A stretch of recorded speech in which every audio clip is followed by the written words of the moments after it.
Hello. So, I'm here to help you. Teacher LaShundra here to help you with those students that parrot everything that you say. Everything.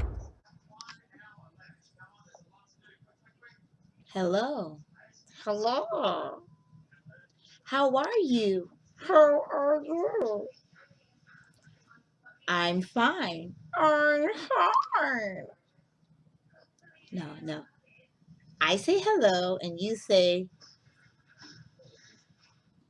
now I'm getting confused. Stop repeating what I say.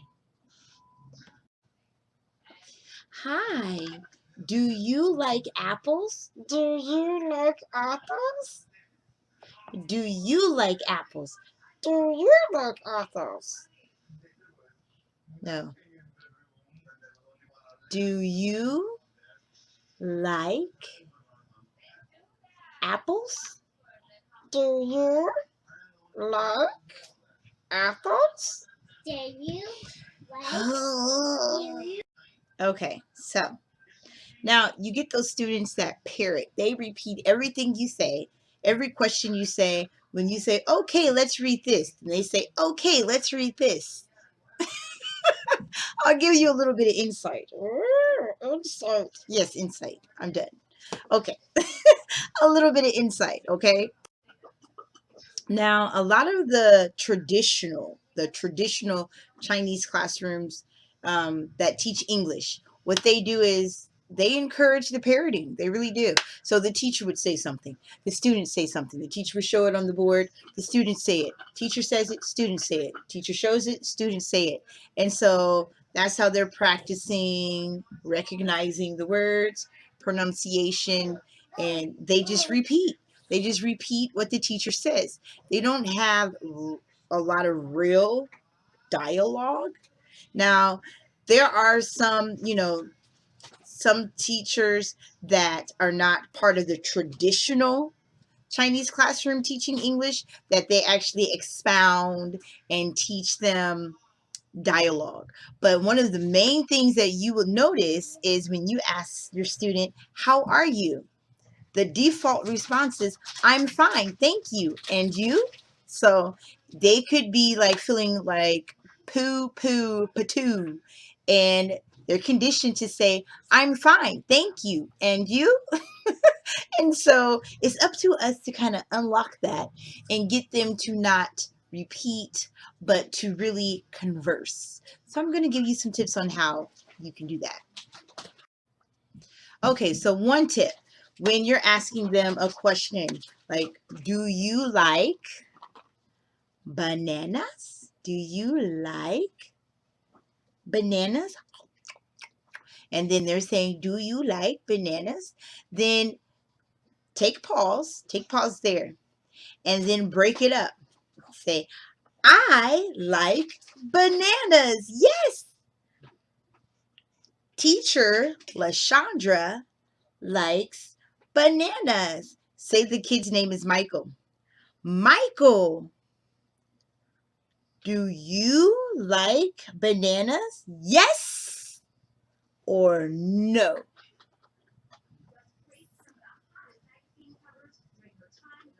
No.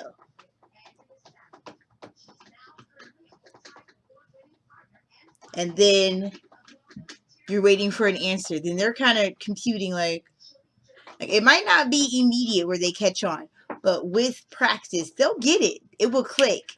And suddenly they're like, yes. Good. Say, yes, I like bananas. Good. And then you can bring your puppet friend, back and get them in the conversation. That helps.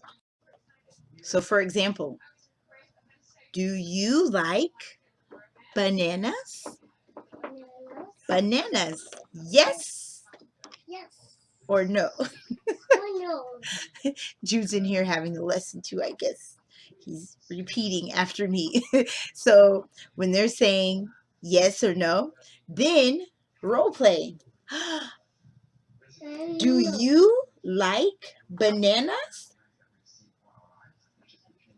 Yes, I like bananas. Mmm. And then you can have your puppet. Then you can have your puppet role play with you. Do you like bananas? Yes, I like bananas. Mmm. Do you like bananas? And then a lot of times what I would do, I'll whisper what they say. Yes. Yes. Good job. So I'll start it off with the whisper. Yes. Yes. Good job. So then that kind of gives them a template on how they're supposed to respond. So that works wonders. Now, it really depends on the child's maturity level as to how fast they pick that up. You know, just naturally, some people pick up things quicker than others. So don't expect every child to get it at the same time, at the same pace. It depends on their maturity level and their learning level. You know, how fast do they pick up new content? Do they need a little more support? So it's not going to be just equal all across the playing field. Now, here's another tip that you could use. So I use my puppets a lot. I use my puppets to help with any type of demonstration, with conversation, whose turn is supposed to talk, and whatnot. Now, another thing you can do with the students that are parroting everything that you say if I'm saying hello, and they say hello, good. How are you? So then I might write it. How are. That's kind of close together right there.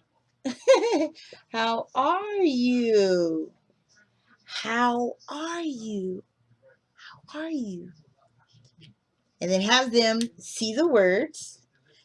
So like, are you happy? Sad? Mad? How are you? How are you?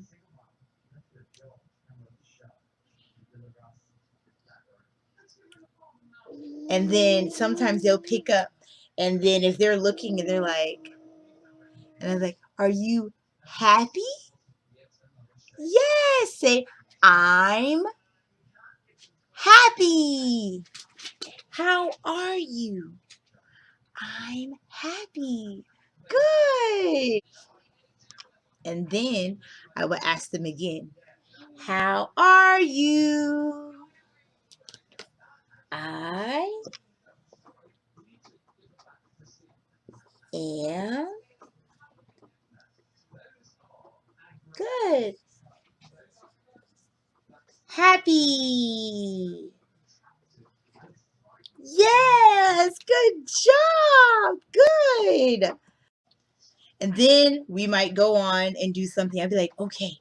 And I might write happy on the slide and draw a smiley face. Happy. I am happy. Good. How are you?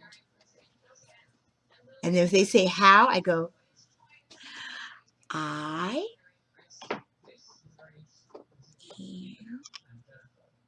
happy. Good. Yes. Good job. Teacher LaShundra is happy. Good. So then keep practicing that. So maybe you go through, you're in the lesson, you're going through, and then you bring it up, maybe bring a puppet in. How are you? I am happy. Good. How are you? I. Yay! And then reward them. Give them a star, give them a sticker, whatever you got. Give them something. Give them something for their like, victory.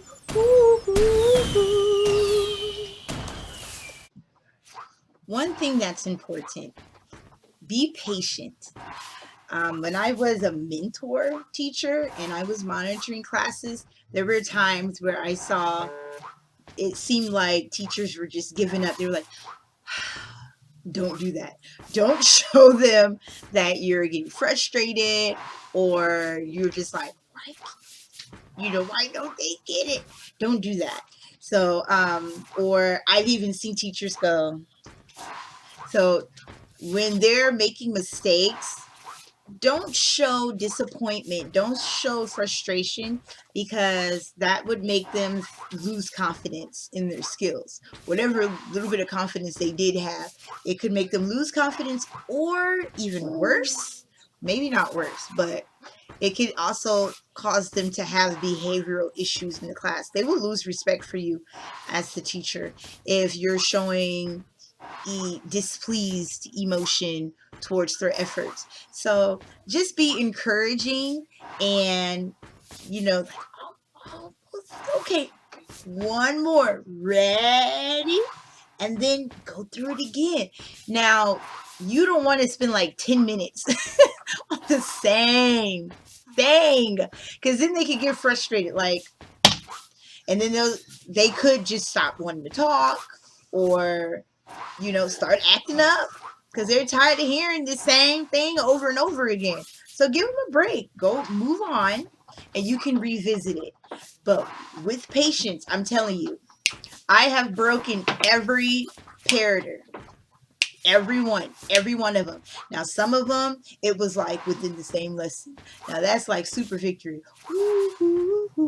But then there were some that, that were my regular students, and it ended up being like several lessons down the road. And when they finally got it, it was like, celebrate good time. Come on. I'm so happy. You got it. A star for you. Ding. Let's blow some bubbles.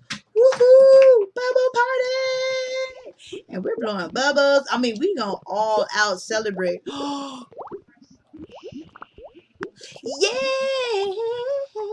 Woo-hoo.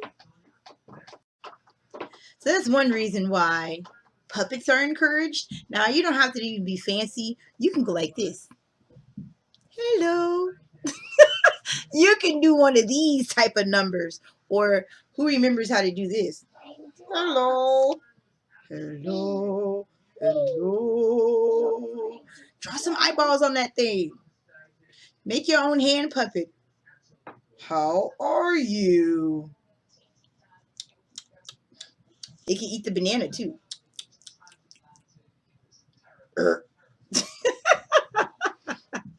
You don't have to spend money and go on, shopping sprees and stock it up and having your area look like. I'll show you my area.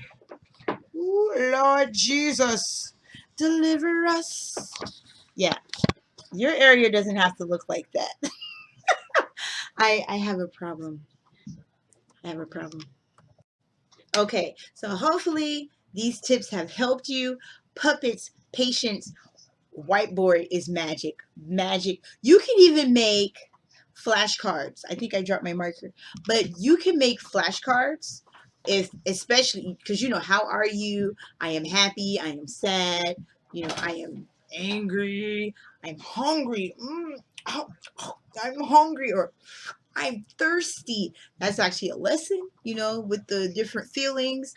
Those are things that you can make flashcards and then, use them over and over, time and time again. So flashcards, whiteboards, and then just be patient. Sometimes you might be like, teacher, how are you? Michael, I am happy. Good. And then practice again. Okay, teacher, how are you? Now, once they get the hang of it, Flip the script. Let them ask you. Say, okay, you ask me. How are you? I am happy. Yay! High five. Psh, psh, psh, psh, psh. Bloop, bloop, bloop, bloop, bloop, bloop, bloop. That's just my thing. So, hopefully this helps you with those parroters, repeaters, and gives you some ideas on how to like break those habits and make it fun while you kind of get them to recognize when it's your turn to say something and then it's their turn to respond a certain way. So puppets work wonders with that. A whiteboard where you might say teacher, you might even put your name and then put their name so that they can see it. You can type that on the slide. However you want to do that, use your resources. Use those resources. Okay, and as always, TTFN.